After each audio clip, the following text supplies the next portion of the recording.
Hi guys, आज हम देखने वाले हैं लॉगिन का फ़्लो। कैसे हम लॉगिन का फ़्लो बना सकते हैं, कैसे लॉगिन का फ़्लो काम करता है। और इस लॉगिन के फ़्लो को बनाने में हम यूज़ करेंगे नोड जेएस, माइस्क्ल और एक्सप्रेस के थ्रू हम ये बनाएंगे। और कुछ ऑथेंटिकेशन के लिए लाइब्रेरीज़ भी रखेंगे, जैसे एक्सप्रेस MD5 हो गया, bcrypt हो गया, है ना। थोड़ी सी ऑथेंटिकेशन, और ये एक बॉडी पार्सर की लाइब्रेरी यूज़ करेंगे, ठीक है। और कोर्स की एक लाइब्रेरी है, वो भी यूज़ करेंगे, ठीक है ना। एक एक्सप्रेस रेट लिमिटर वो यूज़ करेंगे, एक्सप्रेस वैलिडेटर, ये सारी चीज़ें यूज़ करेंगे।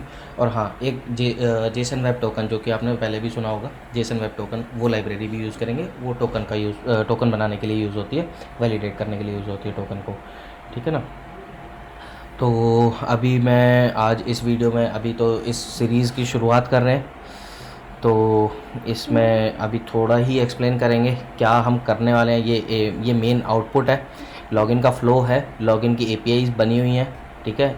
एडमिन लॉगिन, वेंडर लॉगिन, और फिर उस लॉगिन के थ्रू हमें जो टोकन मिलेगा उसके थ्रू हम यहाँ पर अदर सब्सिक्वेंट रिक्वेस्ट भेज पाएंगे उस लॉगिन के टोकन के थ्रू। योगेश, एक चीज़ मेरे को बताओ कि अगर मेरे को लॉगिन का फ़्लो बनाना है, ठीक है, तो उस लॉगिन का फ़्लो मतलब कैसे काम करता है एक्चुअली में। जैसे अगर मैं बात करूं कि लॉगिन में ID पासवर्ड अगर मैं फ्रंट एंड से देता हूं, उसके बाद तुम्हारा बैकएंड उसको क्या प्रोसेस करता है, और वो टोकन कैसे देता है, और वो टोकन वैलिडेट कैसे होता है। मतलब टोकन तो ऐसे फिर कोई भी अपने फ्रंट एंड से कोई ऐसे नॉर्मल टोकन तो बन जाते हैं, जेसन वेब टोकन, JWT.io पे मैं जाऊंगा, कोई भी टोकन बना करके मैं भेज सकता हूँ। वो तुम उसको कैसे वेरीफाई करते हो, मतलब क्या होता है थोड़ा सा प्रोसेस। फर्स्टली उसको जो भी हमारे पास एंट्री आती है फ्रंट एंड से, ईमेल आईडी और पासवर्ड, फर्स्टली वो एग्जिस्ट होनी चाहिए हमारे डेटाबेस में। पहले वो चेक करेगा कि डेटाबेस में एग्जिस्ट करता है या नहीं करता। अगर नहीं करता तो वो पहले ही उसे वार्निंग दे देगा कि ये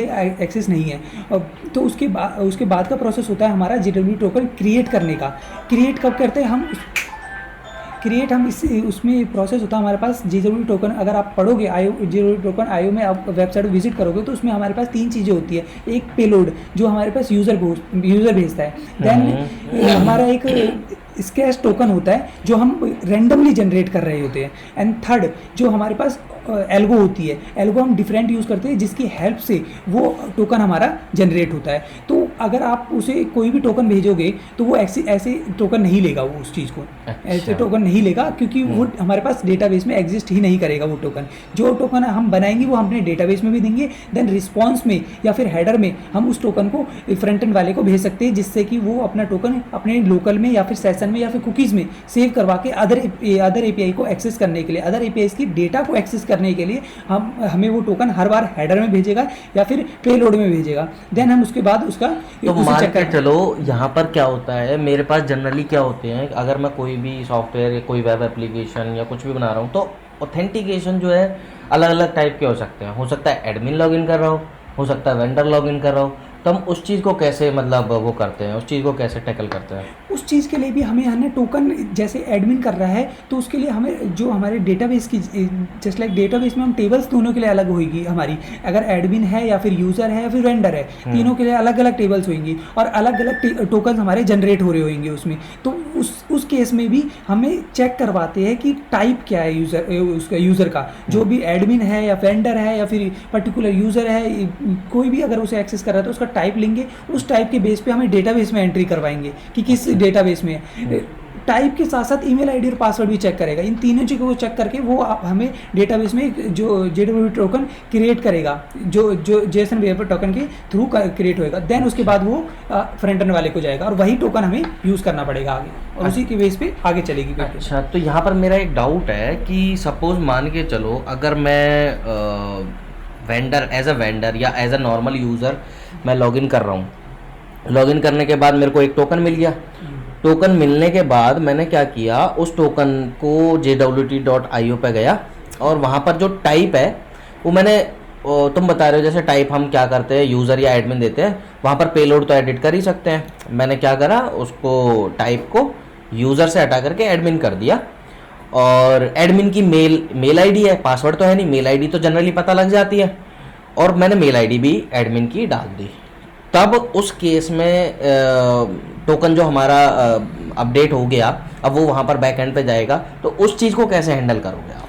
फर्स्टली उस टोकन में हमें एक सीक्रेट की जो दी जाती है वो पता नहीं होती, तो रैंडमली जनरेट करी जाती है, हम खुद ही उसे जनरेट कर सकते हैं। उसके लिए भी ऑथेंटिकेशन के लिए हम उसे रैंडम जनरेट कर सकते हैं, हर बार नया क्रिएट हो, ठीक है। अच्छा। अब ये नहीं है कि हम उसे बिल्कुल फिक्स रख सकते हैं, दोनों तरीके, अगर फिक्स रखें तो फिक्स भी रख सकते हैं, हम रैंडम भी उसे जनरेट कर सकते हैं, हर एपीआई के लिए वो रैंडम जनरेट हो। अच्छा, मतलब आप ये कह रहे हो कि जो सीक्रेट की हम एक अपने बैकएंड में सेव करके रखते हैं, वो भी हमारी स्टैटिक नहीं रही, उसे भी हम हर रिक्वेस्ट पे बदल दे रहे हैं। हाँ, ये तो मतलब बढ़िया है, इससे तो बहुत अच्छी सिक्योरिटी हो सकती है। देन उसके बाद अगर बाई चांस उसको भी उसने हैक कर लिया तो हमारे डेटाबेस में तो वो एंट्री होएगी नहीं जो वो उसे एक्सेस करना चाहेगा, क्योंकि सीक्रेट की अलग है। प्लस में हम और भी सिक्योर कर सकते हैं उसके, जो हमारे, मैंने आपको पहले भी बताया था, जो हमारी एल्गो होती है वो डिफरेंट कर सकते हैं, सामने वाले को पता ही नहीं होता कि कौन सी एल्गो यूज़ करिए। अगर बाई चांस वो एल्गो भी यूज़ कर लेता है, रैंडम उसमें सारी एल्गो दी रहती है, उसे भी एक्सेस कर लेता है, तो डेटाबेस में वो एंट्री नहीं है हमारे पास। और प्लस में हम अब रैंडम कुछ भी हम जनरेट कर सकते हैं, जैसे कि डेट टाइम, इसको लेके हम रैंडम जनरेट करके उससे एक्सेस टोकन बना सकते हैं जो हमारा है। तो इन हैंड वो इम्पॉसिबल हो जाता है कि उसे सामने वाला बंदा क्रैक कर सके। ओके।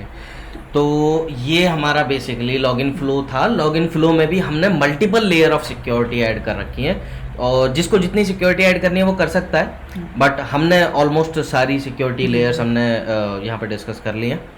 ठीक है, तो फिर इस सीरीज़ की शुरुआत करते हैं यार, और आप लोगों से भी यही रिक्वेस्ट है, इसको कंटिन्यू रखना। और अगर पूरा एक लॉगिन फ़्लो समझना है, सीखना है कैसे काम करता है, और इवन लॉगिन फ़्लो की सीरीज़ के बाद हम आगे और भी बहुत कुछ लाने वाले हैं, तो उसको भी देखना। Thank you guys.